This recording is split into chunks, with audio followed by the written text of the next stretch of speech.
beloved, Boss Mike, Cervera. Matindi ito. Mangingisay na naman ang mga DDS. O, ito, pasok! Pamahalaan ang pagbaba ng inflation rate Nakaw! mula January hanggang November 2025. Ayon sa Paano yan? Mga kababayan ko, kaya pala sa bilihan ng putukan, napakaraming tao. Tapos kahapon nagpunta kami ng mall, abay punong-puno, mga kababayan ko, mga restaurant, hitik na hitik. Sa mga kliyente, kala mo hindi nagpasko. Oo, mga kababayan ko, yung mga buffet na nagkakahalaga ng 800, 900, 1,000, 1,200, 1,500 na mga buffet, mga kababayan ko, punong-puno eh. Di ba? Oh, sino mahilig kumain dyan sa buffet? Mga kababayan ko. Oh, ako kasi, kami ni Jen, pag nagde-date kami sa Manila Hotel, nagbo-buffet. Oo. Ang buffet doon nasa 3,000 mahigit. Oo, isang tao. Pero sulit naman. At saka hindi naman araw-araw yun at hindi lagi-lagi. Siguro mga, tama na isang beses sa isang buwan. Ano? Ngayon, mga kababayan ko, napansin ko na kala ko ba'y walang pera ang tao. Pero kapag ka nasa labas ka, makikita mo, hitik na hitik. Puro tao, nando doon, may mga bit-bit. Oo, di ba? So, ibig sabihin, eto na nga. Oo, ang Pangulong Bongbong Marcos, ay napababa ang inflation sa ating bansa. Naku, ayaw ng mga DDS to. Kung kay digong yan mga kababayan ko, sigurado, ang dolyar natin, baka siguro 100 na, no? ibinida ng pamahalaan ang pagbaba ng inflation rate mula January hanggang November 2025. Okay, kailangan naman talagang ibida at iyabang yan ni Presidente. Di ba? Dahil gano'n, napababa yung inflation. Ibig sabihin, mababa ho yung napanatili na mapababa pa. Bahala ka lang kung saan ka. Okay lang, kahit maingay, basta ikaw. Oo. At hanggang anong oras ba ang ingay daw? Ay, wala naman po sinabi. Wala sinabi, pwede daw magkabit, ano? Oo, tirahin mo. Sara mo na lang yung pinto. Sara mo yung pinto. Di ba? Nagtatrabaho ako mga kababayan. Baka akala nyo wala akong trabaho. Baka akala nyo nagbablog lang ang trabaho ko, Di ba? Tatawa tuloy itong contractor ito. Big time na contractor ito dapat ganito, no? Yung mga, kayo, mga DDS at gayahin nyo si Kuyang, tatrabaho. Marangal. Hindi yung putik na yan.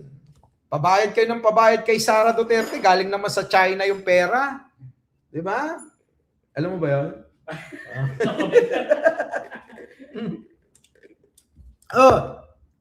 Tama! Kontraktor na marangal, hindi to kumukupit tulad ni Diskaya.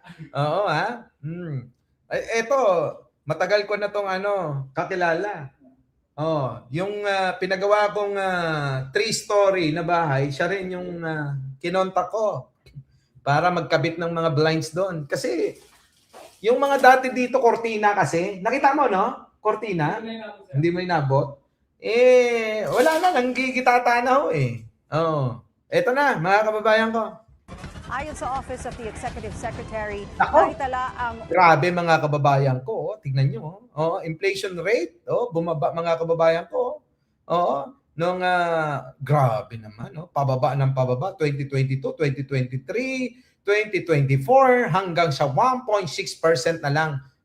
Eto. 1.6% inflation rate ngayong taon. Mas mababa kumpara sa nakalipas na 4 na taon. Kita nyo, ang baba, ibig sabihin ho niyan, yung pagtaas ho ng mga bilihin, pangunahing bilihin. Di ba? So ngayon, mga kababayan ko, yan po yung nagtatrabahong gobyerno. Ibig sabihin, sila po ay sinusolusyonan yung mga problema nating katulad niyan. Di ba? Ngayon, ang tanong, dito sa Pulse,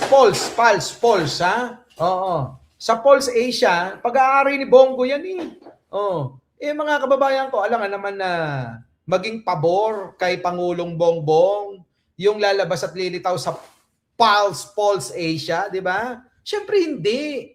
Papayagan bang ganun yun? Di ba? Kahit sa SWS survey. Di ba? Marami na hong mga hokos-mekos-mekos ang naging issue ng mga yan. Kahit balikan nyo pa sa panahon ni Erat. Dami. Minamanipula nila yung mga survey. Ngayon mga kababayan ko, eto. So kung nagagawa ni Pangulo, eto, nagyayabang dahil kailangan naman na mapababa yung inflation rate. Hindi katulad nga ni Digong na umabot na sa 80 yung bigas natin noon eh. 'Di ba? Yung gasolina ganun din. Nako, mga kababayan ko dito natin masasabi na ang Pangulo seryoso sa pagsugpo ng mga problema ng bansang ito. Dahil dito, kita nyo, eto lang mga kababayan, malaki na eh. 'Di ba? Ibig sabihin nito, ayon kay Executive Ibig sabihin nito, kahit ayaw ko rito, sa asawa ni Vilma, ayaw ko riyan. Ayaw ko riyan, mga kababayan ko ha. Ibig sabihin, Secretary Ralph Recto, mas marami nang mabibili ang 100 pesos ngayon kumpara noon. Tinataya naman ng Sa bagay, kasi dati mga kababayan, magdala ka ng 1,000 sa palengke, mga kababayan ko walang matitira eh. Pero ngayon mga kababayan, pag pumunta ka ng Balintawak, nagdala ka ng 500, aabot na ho ng 2 araw eh. Dati mga kababayan, 500 hindi kakayanin ng buong maghapon, Asian Development Bank ang 5% GDP growth ng Pilipinas, malapit sa 5.1% forecast ng World Bank at International Monetary Fund para sa 2025. Para sa 2026, inaasahang magiging fastest growing economy sa ASEAN ang Pilipinas.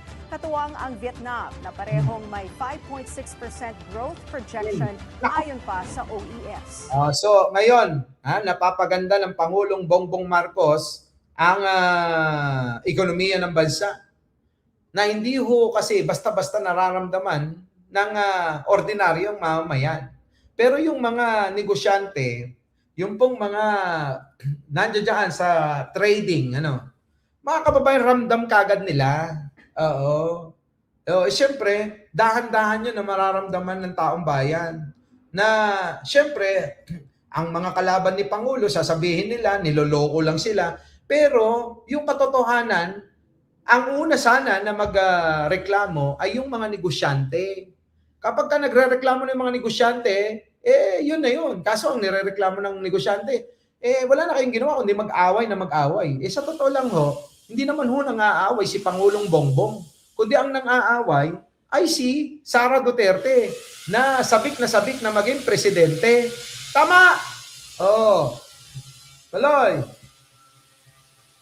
Yan mga kababayan ko, eto pa. Matindi mga kababayan ko. Eto pa, matindi. Ordinary News Channel ang Ito na mga kababayan ko. Pakinggan nyo ito Ito. sinuri ng Ordinary News Channel ang frozen assets ni Congressman Ed Yap matapos siyang sumabit sa multi-billion peso flood control scandal. At isa sa mga ito, joint bank account umano kay business mogul Philip Tay Laude. Naku, ito pala kasangkot din pala sa itong mga maiintriga na mga yap, itong si Small Laude. Mga kababayan ko, grabe Kaya pala daming pera eh. Ang detalye sa exclusive Agenda Weekend Report ni Hannity. Kamakailan inanunsyo ni Pangulong Bongbong Marcos na frozen na ang assets na magkapatid na kongresistang Eric at Ed Yap, ang ilang mga kasosyo nito sa negosyo at ilang businesses nila gaya ng umano'y maanumalyang Silver Wolves Construction. Ang kumpanyang ito ginamit umano ng pamilyang Yap para maging daanan ng umano'y maanumalyang financial transactions ayon sa Anti-Money Laundering Council o AMLAC. Nakita nyo, sa panahon ni Digong walang napipris ng mga account. Sa panahon ni Pangulong Bongbong Marcos, bilyon-bilyon na ho yung nababawi. Ilan na ho ba yung nagbalik ng mga pera? Hindi naman mga kababayan, ibig sabihin na nagbalik sila ng pera, wala nang pananagutan. Kumbaga, mga kababayan ko, parang in good faith na, sige, dahil nagkamali, ninakaw, hindi naman nila pera yan, talagang ibalik na lang nila. Di ba? Kaya nila binabalik.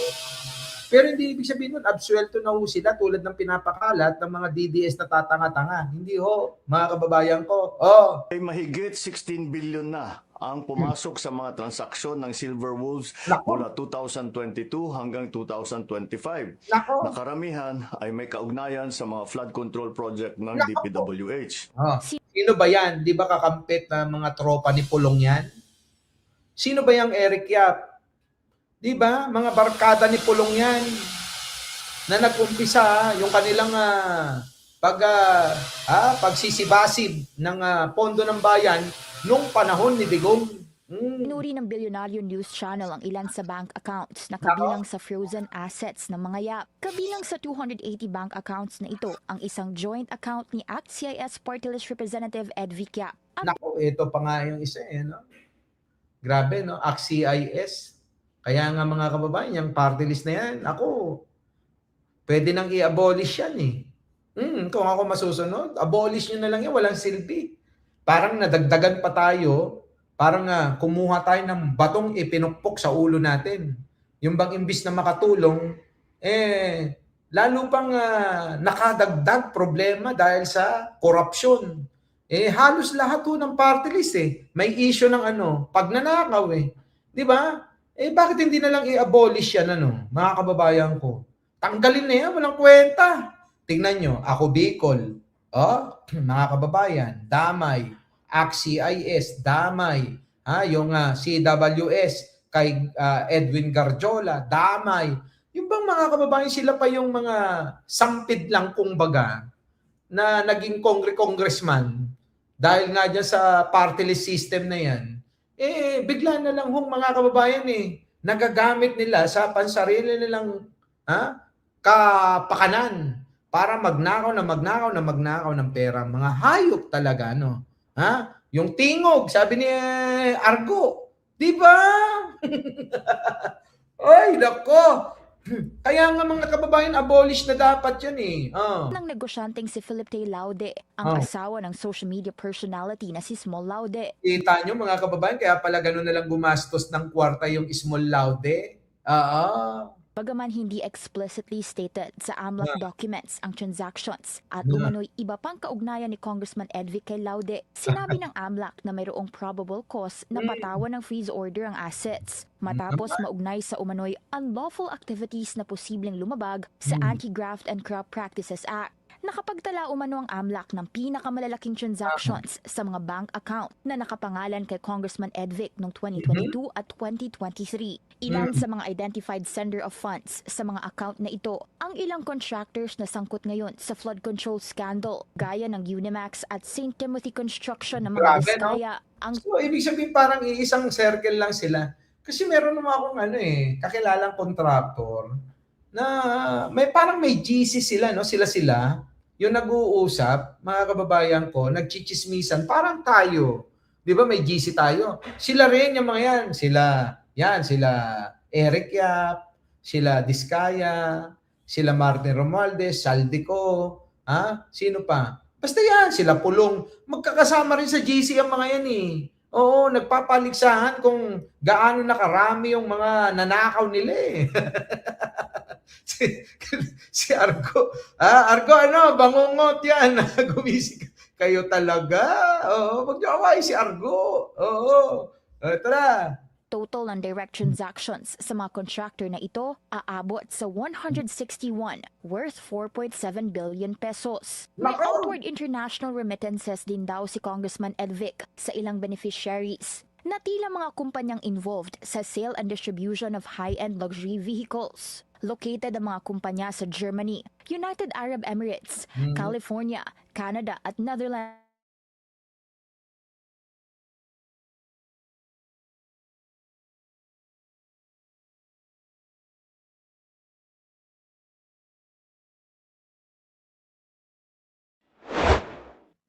Our beloved Boss Mike